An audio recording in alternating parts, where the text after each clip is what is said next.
마태복음 21장 1절부터 15절까지인데요. 뚝 잘라가지고 11절부터 15절까지 한 절씩 교독하시고 15절은 다 같이 읽도록 하겠습니다. 마태복음 28장 11절부터 15절까지 한 절씩 교독하겠습니다. 여자들이 갈 때에 경비병 중 몇 사람이 몇이 성에 들어가 모든 된 일을 대제사장들에게 알리니 그들이 장로들과 함께 모여 의논하고 군인들에게 돈을 많이 주며 이르되 너희는 말하기를 그의 제자들이 밤에 와서 우리가 잘 때에 그를 도둑질하여 갔다 하라. 만일 이 말이 총독에게 들리면 우리가 권하여 너희로 근심하지 않게 하리라 하니 군인들이 돈을 받고 가르친 대로 하였으니 이 말이 오늘날까지 유대인 가운데 두루 퍼지니라. 아멘. 자, 지난번에 제가 아주 힘주어서 말씀드렸죠. 우리가 예수 믿는 게 뭐냐?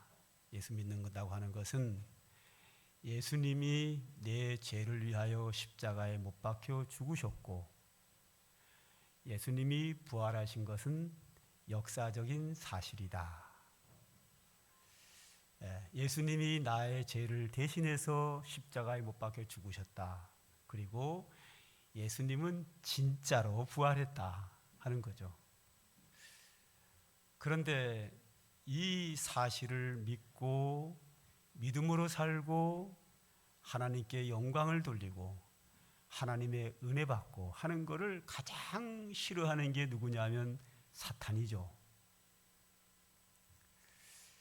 사단의 역사는 우리의 믿음을 떨어뜨리고 우리로 하여금 죄를 짓게 하고 우리로 하여금 하나님을 거스르게 해서 하나님의 은혜를 받지 못하고 구원받지 못하도록 하는 게 사탄의 역사죠. 자, 우리가 고난주간을 통해서 예수님이 내 죄를 위하여 십자가에 못 박혀 죽으셨다 이런 얘기는 많이 드렸고 오늘은 이제 부활주의를 맞이해가지고 예수님의 교훈을 이렇게 쭉 마태복음을 중심으로 가고 있는 중에 부활주의를 맞이해서 저 뒤에 있는 거 끝말잇쯤 있는 거를 부활에 대한 교훈을 이렇게 땡겨와서 오늘 보게 되었습니다. 자, 그러면 우리가 예수님이 내 죄를 위하여 못 박혀 죽으셨다 하는 것을 사탄은 부정해가지고 그 당시에 예수님이 하나님을 참되게 하고 참되게 하는 것은 아주 나쁘게 하고 참되게 하는 참남하게 하고 범죄했음으로 말미암아 자기 죄로 죽었다라는 것을 이렇게 강조했고 또한 예수님의 부활은 사실이라는 걸 믿으면 안 되기 때문에 사실이 아니다라는 것을 또 강조하고 있어요. 자, 오늘 본문 12절부터 15절까지 보면은 그들이 장로들과 함께 모여 의논하고 군인들에게 돈을 많이 주며 이르되 너희는 말하기를 그의 제자들이 밤에 와서 우리가 잘 때에 그를 도둑질하여 갔다 하라. 군인들이 돈을 받고 가르친 대로 하였으니 이 말이 오늘날까지 유대인 가운데 두루 퍼지니라. 자, 이 얘기는 뭐냐 하면 예수님께서 십자가에 못 박혀 죽으시고 유대인의 장례법대로 굴에다가 시신을 이렇게 안치하고 굴 입구를 돌로 막아놨어요.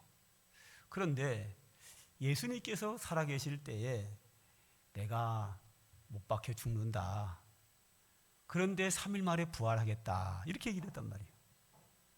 그러니까 이 대제사장들이 걱정을 하는 거예요. 뭘 걱정하는가 하면 부활할까 봐 걱정하는 게 아니고 제자들이 예수님의 시체를 훔쳐가 가고 나서 부활했다라고 거짓말한다는 거예요.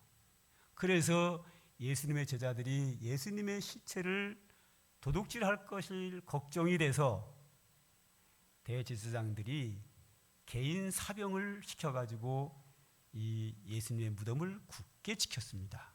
개인 사병입니다. 그들이 무덤에 굳게 지킨 이유는 제자들이 예수님의 시체를 훔쳐가서 부활했다라고 거짓말할까 봐 시신을 못 훔쳐가게 하려고 무덤을 굳게 지켰는데, 예수님의 제자들은 시체를 훔쳐갈 생각은 전혀 없고요. 장례 치른 지 무덤에 갇힌 지 3일 만에 이른 새벽에 예수님이 무덤의 문을 열으시고 부활을 하셨어요.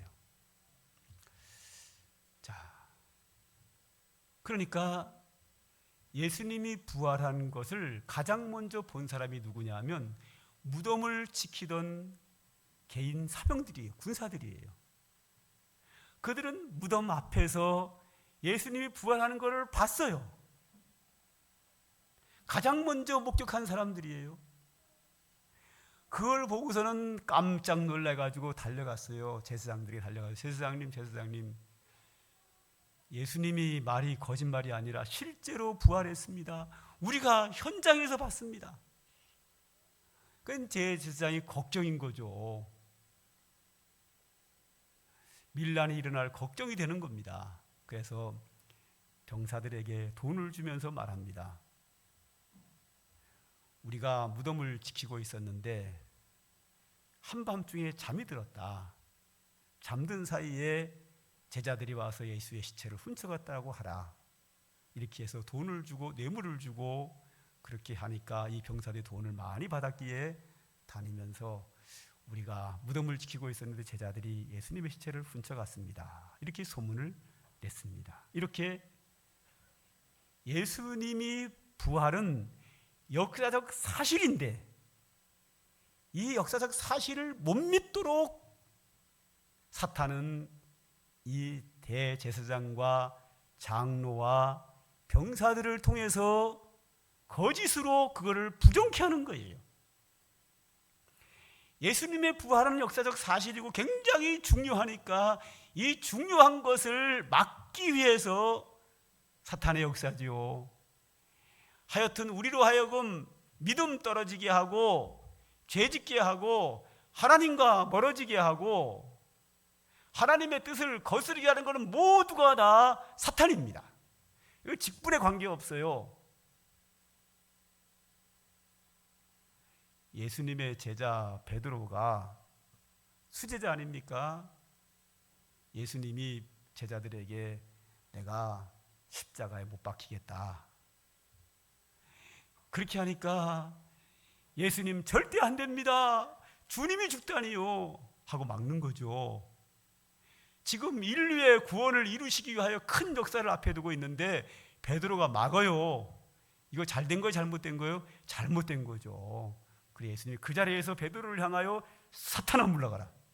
너는 나를 넘어지게 하는 자로다.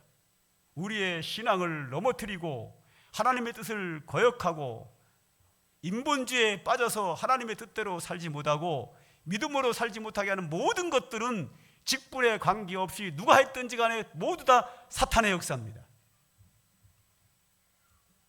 이렇게 사탄은 예수님이 부활하신 것이 역사적 사실이라는 것을 이렇게 부정하고 막는 거죠. 근데 이제 사단이 예수님의 부활이 역사적 사실이라는 걸 부인하는 신학적인 얘기도 있고 여러 가지가 많이 있어요. 근데 그 얘기 많이 하면 너무 길잖아요. 그죠? 그래서 여기까지 하고, 그러면 예수님이 부활하신 것은 역사적 사실이라고 증언하는 분들이 계셔요. 누가 한번 증언했나 볼까요? 우리가 오늘 본문 5절 6절을 한번 보죠. 천사가 여자들에게 말하여 이르되 너희는 무서워하지 말라. 십자가에 못 박히신 예수를 너희가 찾는 줄을 내가 아노라. 그가 여기 계시지 않고 그가 말씀하시던 대로 살아나셨느니라. 와서 그가 누우셨던 곳을 보라. 예수님의 시체를 이렇게 놓은 곳을 봐라. 예수님 부활하지 않으셨느냐? 예수님 부활하셨다. 그가 말씀하시는 대로, 그가 약속하신 대로 부활하셨다 하면서 예수님을 가장 먼저 찾아온 여자들에게 천사는 예수님이 부활하신 것은 사실이다라고 강조하여 말합니다. 이때 예수님의 무덤을 찾아온 이 여인들은 예수님이 부활할 것을 안 믿었어요. 절대 안 믿었어요. 예수님 부활하기 전에 부활할 거라고 믿은 사람은 지난주에 말씀드렸죠. 한 명도 없었어요. 이 여인들은 예수님의 죽은 시체를 만나러 온 거예요. 그 시체에 발라줄 향 재료를 가지고 시체를 만나러 온 거예요. 왔는데 무덤이 열려 있고 예수님 안 계시고 천사가 증언하기를 예수님 부활하셨다라고 한 거거든요. 천사들이 믿지 못하는 이 여인들에게 예수님 부활하신 것은 사실이다라고 증언을 해요. 그 다음 하나 더 볼까요? 9절을 보죠. 예수께서 그들을 만나 이르시되 편안하냐 하시거늘 여자들이 나아가 그 발을 붙잡고 경배하니라. 자, 부활하신 예수님이 여인들을 만나서 말해요. 너희가 편안하냐? 이 말은 뭐죠? 나 부활했어. 뭐 설명이 필요 없지 않으세요? 필요 없지요. 죽은 자가 살아나가지고 나 살았어. 이거보다 확실한 증거가 어디 있습니까?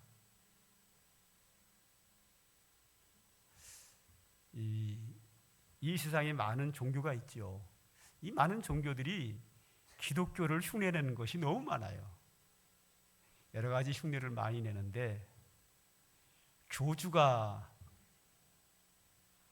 살아났다라고 흉내내는 것은 없어요. 많은 이단들과 타 종교들에서 이 거짓말을 많이 해요. 그런데 그 교주가 부활했다라고 거짓말하는 경우는 없어요. 왜 거짓말이 안 돼요? 이단의 대표와 타 종교의 교주들이 다 죽잖아요. 때가 되면 안 죽을 사람 없으니까. 죽고 나서 살아있을 때는 나를 믿으면 구원받는다 뭐 별소리 다 하면서 거짓말을 엄청 시켜요. 그럼 사람들 다 믿잖아요. 그거를. 살아서 종교를 만들 때는 거짓말을 시키고 물론 옳은 얘기도 하겠지만 거짓말을 시켜가지고 다 사람들을 속여요. 그런데 거짓말 못하는 게 있어요. 죽고 나온 다음에 나 부활했다라는 거짓말은 못해요. 왜 못하지요? 죽은 자는 말이 없느니라. 죽었어요. 어떻게 거짓말을 해요? 말할 줄을 모르는데. 죽은 자는 말이 없어요. 그래서 모든 종교에서 그 교주가 다른 거짓말은 다 해도 나 죽었다가 살아났어라는 거짓말은 절대 할 수 없어요. 그래서 모든 종교에서 교주가 부활했다는 종교는 없어요. 거짓말을 시킬 수 없으니까. 그런데 예수님은 부활하셔서 내가 부활했어 라고 말한단 말이죠. 그러면 뭐 다 믿을 수밖에 없죠. 예수님이 부활하셔서 여인들에게 만나주시고 그 다음엔 10명의 제자들이 있을 때에 거기에 나타나셨어요. 그러니까 제자들이 예수님의 부활을 안 믿거든요. 근데 예수님이 오신 거예요. 그래서 유령인가? 벌벌 떠는 거예요. 그러니까 예수님이 딱 보니까 이것들이 나를 유령 취급하는 거예요. 그래서 예수님이 그래요. 유령은 살과 뼈가 없으되 나는 있느니라. 십자가에 못 박힌 내 손을 봐라 하고 그들에게 손을 내밀은 거예요. 그러니 안 믿을 수가 없지요. 죽은 자가 살아나서 살아났다 그러는데 어떻게 안 믿어요? 근데 그 자리에 도마가 없었어요. 나중에 제자들을 만나니까 제자들이 우리가 부활하신 예수님 만났어. 그랬더니 도마가 나는 못 믿어. 어떻게 믿어?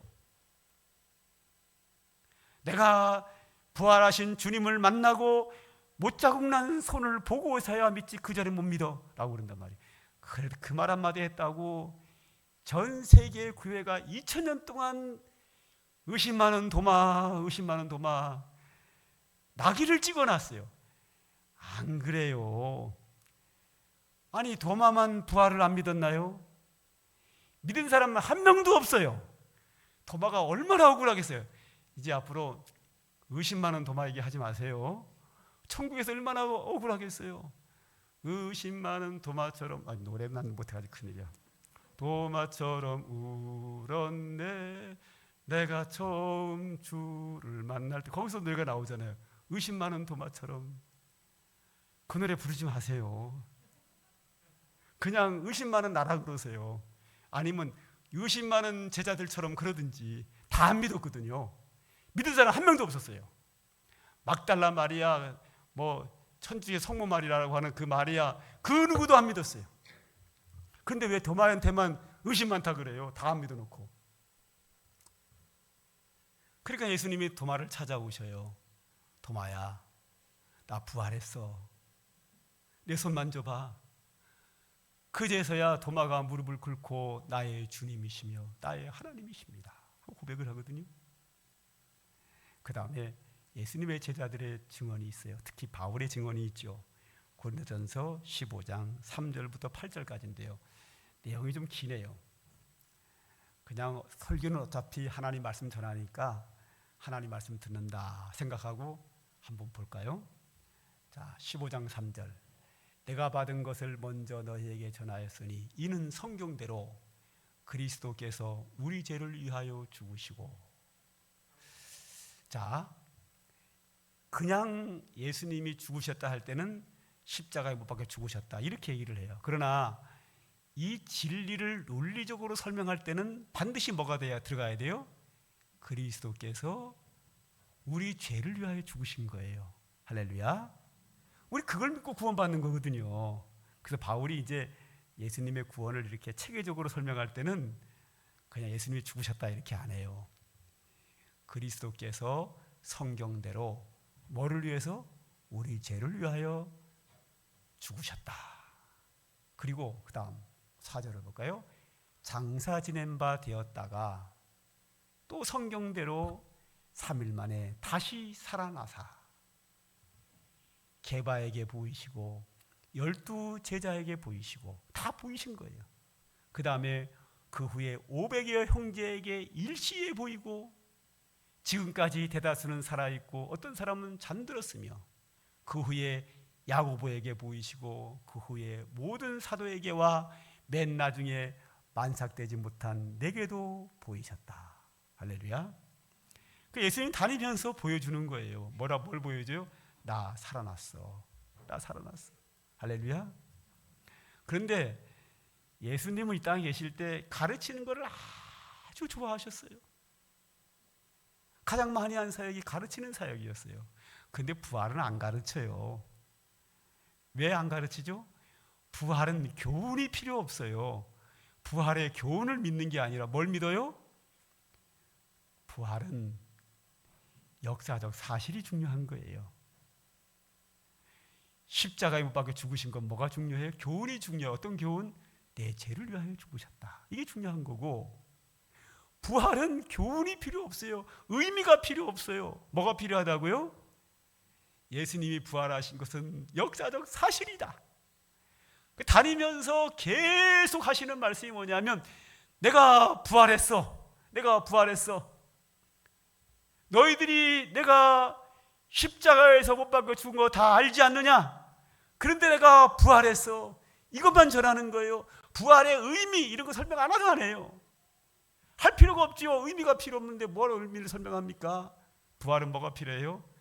부활한 건 사실이다. 이것만 필요한 거예요. 그래서 여인들에게 찾아오시고 제자에게 찾아오시고 500명 되는 사람들에게 일시에 다 보이시고, 그때 안 본 사울이라고 하는 사람이 나는 예수님이 우리 죄를 위해 죽었다는 거 못 믿어. 부활도 못 믿어. 그래가지고 예수 믿는 것들은 다 엉터리야. 그래가지고 교회를 막 핍박을 해요. 그래서 이 바울이 공식적인 권한을 가지고 예루살렘의 교회를 다 쓸어버리려고 군사들을 이끌고 예루살렘을 향하여 가다가 다메섹이라는 길에서 예수님 만나요. 예수님이 찾아오시죠, 사울을. 그래서 사울이 예수님께 그래요. 주여 누구십니까? 나는 네가 핍박하는 예수라. 오늘 그 얘기를 하는 거예요. 여기서 맨 나중에 만삭되지 못하여 난 자 같은 내게도 보이셨다. 할렐루야. 네, 바울에게도 나타나셨어요. 다 보이신 거예요. 만나주신 거예요. 예수님이 부활은 사실입니다. 이거 하나만 있으면 모든 게 끝나는 거예요. 부활하셨다는 이 자체가 예수 안에 생명이 있다는 거예요. 우리의 구원이 확실한 거죠. 다른 교주들은 뭐 구원한다 그래놓고 자기도 죽어서 못 살아나는데 누굴 구원합니까? 자기도 자기 생명 못 건지는데 다 소용없는 얘기죠. 그러나 예수님은 부활하는 것 자체가 우리를 구원할 수 있고 생명이고 진리이고 예수님만이 우리가 구원받는 길인 것을 확진시켜 주는 거예요. 다른 건 몰라도 우리 성도들의 가슴속에 두 가지는 있어야 돼요.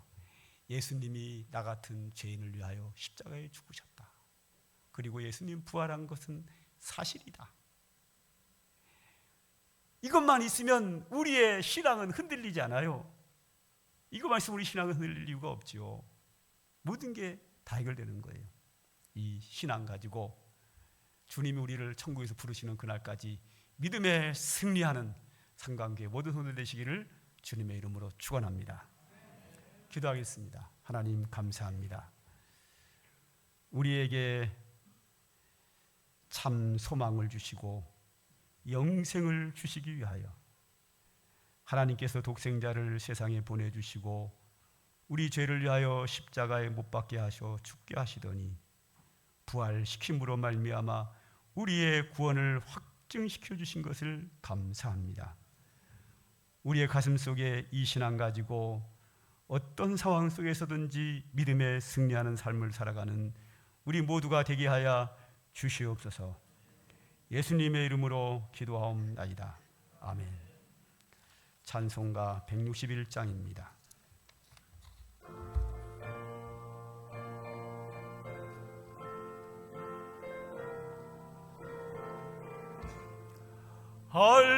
할렐루야 우리 예수 부활승 전하셨네. 세상 사람 찬양하 천사와 답하도다. 구주 예수 부활하사 사망과 세 이겼네. 구주 예수 부활하사 사망과 세 이겼네. 할렐루야 우리 예수 왕의 왕이 되시고 우리들의 중보 되신 성령 중 거하시네. 구주 예수 부활하사 첫 열매 되셨네. 구주 예수 부활하사 처음 열매 되셨네. 할렐루야 우리 예수 흠과 티가 없도다. 무덤 속에 있는 죄 주가 일으키시네. 구주 예수 부활하사 영광 주러 오시네. 구주 예수 부활하사 영광 주러 오시네. 아멘. 축도합니다. 이제는 성부, 성자, 성령, 성삼위 하나님의 영원하신 은혜와 축복이 오늘도 부활의 소망 가운데 믿음으로 살며 하나님의 축복을 누리며 살기를 소망하는 주의 택한 자녀들 머리 위에 이제로부터 영원 무궁토록 항상 함께 있을지어다. 아멘.